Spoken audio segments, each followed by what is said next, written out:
Moi, j'ai pas de déception, j'ai que des leçons. Ok. Avec qui tu as appris alors? J'ai appris avec tous. Ouais. Quand je bosse avec X-Malaya et qu'ils partent, j'apprends. Pourquoi ils sont partis?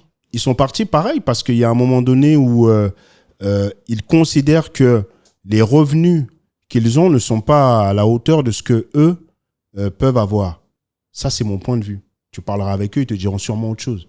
Tu vois ce que je veux dire? Mais de mon point de vue, c'est... Est-ce qu'il n'y a pas une transparence là-dedans? Si, il peut... En fait, je ne sais pas comment expliquer ça. Parce pour que quand ils gagnent de l'argent, ils savent combien ils ont gagné. Oui, mais... Enfin, combien ils ont généré. Il y a ce que tu gagnes et il y a ce que tu penses que tu dois gagner. C'est deux choses différentes. Mais c'est lié à un contrat, non? Mais ce que tu dis, c'est la logique. Donc, je répète, c'est lié à un contrat. Donc, la logique, quelle est la logique? Il y a 1 million. Que dit le contrat? Il y a 1 million. Oui. Moi, le producteur, j'ai 70. Toi, tu as 30. Oui. Donc, si on prend 70 d'un million, c'est combien? 700 000. 700 000. Si on prend 30% d'un million, c'est combien? 300 000. Oui. OK.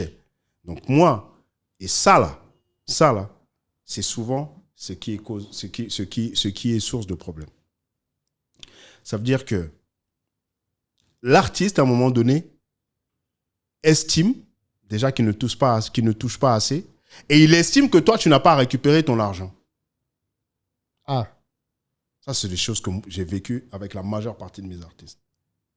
Dès qu'il y a un gros cachet qui rentre et qu'on fait le split, ouais, mais non, mais pourquoi toi, tu prends ça? Mais c'est le contrat. Toute personne, non, même pas, toute personne qui investit récupère son argent. Bien sûr. Pourquoi moi, je ne récupérerais pas? Et quand moi, je récupère, c'est que je t'escroque. Ouais. Non. Il y a un contrat qui nous lie. Et je vais même te dire, on n'a pas tout le temps respecté le contrat dans le sens où on a fait beaucoup de concessions en fonction de l'environnement. Il y a des moments où on devait toucher un pourcentage, on ne touchait pas, on laissait à l'artiste. Par exemple, il y a 500 000 francs de cachet. Si je dois prendre 300 000 francs, il reste 200 000 francs et que l'artiste, il est à ce moment-là, il est dans une problématique. Je lui donne les 500 000 francs. Mais ça, il ne le dira jamais. Il va retenir un moment où peut-être on a eu un truc qu'il a estimé être bizarre. C'est sur ça qu'il va mettre le doigt. Mais nombre de fois où on a eu à prendre sur nous. Je vais t'expliquer, moi, mon modèle économique chez Empire. Parce que les artistes ne généraient pas suffisamment d'argent en stream. Donc, j'ai créé une économie qui me permettait de produire. Mais moi, pour subvenir aux besoins de la société, aux miens, j'ai créé une société de com. Donc, il y a ma société qui faisait aussi des événements, des concerts et des événements pour les entreprises. C'est comme ça que je gagnais mon argent. Je n'ai pas gagné d'argent véritablement avec les artistes que j'ai produits. Parce que, ce que je disais au départ, c'est très compliqué pour un indépendant et même pour une major aujourd'hui de gagner de l'argent parce que il y a plein de boîtes de nuit, de maquis, de trucs comme ça, de snacks où la musique passe. Mais est-ce que tu sais que quand la musique passe comme ça, il y a de l'argent qui doit être versé? Oui, normalement, oui, bien sûr. Tu te rappelles ce que j'ai dit tout à l'heure, que rien n'est régulé. Oui. Donc, tu as un artiste qui passe 1000 et une fois. Soir, oui. Mais il n'y a pas d'argent autour de ça. Et l'artiste, lui, il sait que la seule personne qui doit lui donner de l'argent, c'est son producteur. Donc toi, tu te retrouves dans un truc où tu es la solution, mais tu es aussi le problème. Oui. Parce que sa seule source de revenus, c'est toi. Et donc, quand il y a un partage de revenus, ça crée une frustration qui emmène à une interprétation d'eux.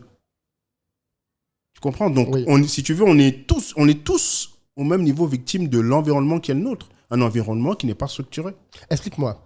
Pourquoi est-ce que, par exemple, avec Suspect, il disait que il partage avec son producteur, je ne vais pas dire toi, avec Universal, tout ce qu'il gagne. C'est-à-dire que même quand il a ses petits gombos, mais quand il a des prestations, ouais. Quand il est invité en concert, quand il est invité... Ok. Mais pourquoi aller prendre ça chez l'artiste? Et parce que pourquoi ne pas se focaliser sur la musique? C'est-à-dire s'il a un deal avec une grande marque. Parce que les contrats aujourd'hui, ils sont à 360 degrés. Les contrats, ils sont faits en fonction des sources de revenus qu'il y a en face. Ok, parce que tu parles du principe que si le stream ne donne pas assez... Chaque territoire a une législation en fonction de ses réalités. Ouais. les contrats qu'on fait ici, est-ce que ce sont les mêmes contrats faits en France? Je ne pense pas. Est-ce que les contrats faits ici seront acceptés par les artistes en France ou aux États-Unis? Je ne pense pas. Mais c'est un environnement. C'est un environnement différent. C'est-à-dire que nous, dans notre environnement, on est obligé d'inclure dans le deal un pourcentage sur les revenus concerts et un pourcentage sur les revenus brand. Parce que là, au moins, on est sûr. Sur le streaming, on n'est pas encore sûr. C'est aléatoire. Tu as des artistes qui font des scores intéressants, mais par rapport à l'investissement, c'est pas, tu vois, il n'y a aucune équivalence. Donc, tu te rattrapes sur le live, le brand. Ça veut donc dire, de ce que je comprends ici, que beaucoup d'artistes ne sont pas contents avec toi, en fait, parce que j'imagine qu'ils font pas la nuance. La majeure partie des artistes ne sont pas contents.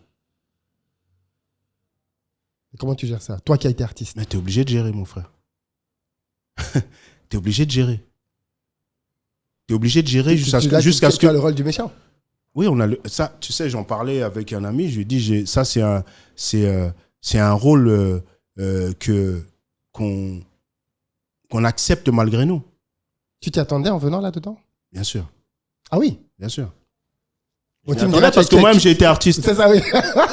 Moi-même j'ai été artiste. Ce que je dis là aujourd'hui, à une échelle différente, avec un contexte différent, je l'ai fait. Moi, je me suis retrouvé en face de mes producteurs en disant... j'ai besoin de 500 000 francs d'avance. Tout ce qui se passe là autour de Pete Bacardi, c'est de mon fait. Donc, je veux mes 500 000 francs à l'époque du franc. Ouais. Mais si tu parles à mes producteurs de l'époque, ils vont te tenir le même discours que je te tiens aujourd'hui. Qu'on a tout fait pour le mec, ils voient que ça, ils voient que le verre à moitié vide ou à moitié plein. Tu vois? Ouais. C'est la même chose.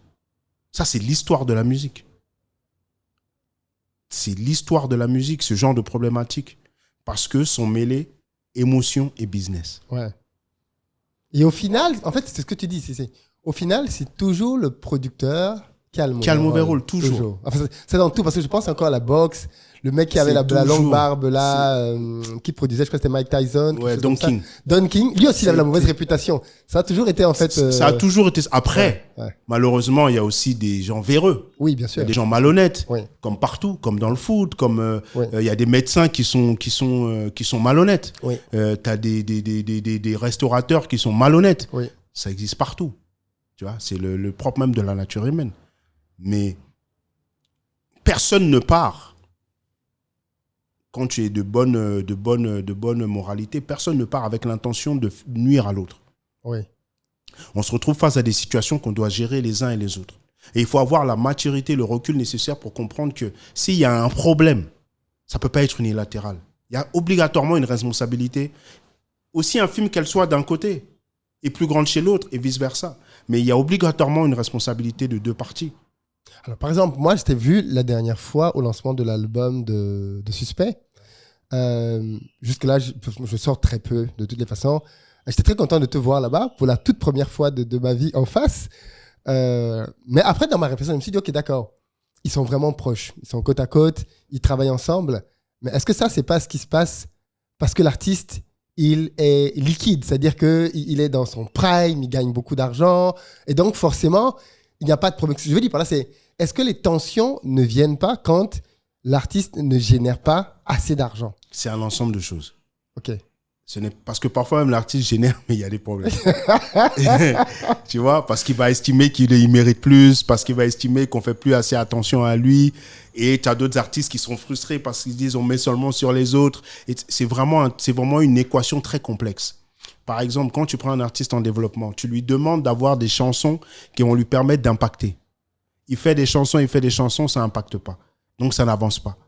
Mais lui, il va reprocher à son producteur de ne pas mettre suffisamment de moyens pour promouvoir sa musique. La meilleure promo d'une chanson, c'est la chanson en elle-même. C'est-à-dire que tu as des chansons où tu n'as pas besoin de mettre un franc symbolique. La chanson, elle fait le job tout seul. Tu vois ce que je veux dire? Et derrière, tu habilles la chose parce que tu construis un environnement, tu construis un univers autour de l'artiste ou du projet. Oui. Mais ça, là, il faut que l'artiste, il accepte il accepte de comprendre ça. Quand tu lui dis non, va en studio, change ci, change ça. Change ce que tu as l'habitude de faire pour donner ci ou ça. Oui. L'album de Suspect, on l'a travaillé pendant, je crois, 2 ans et demi. il a eu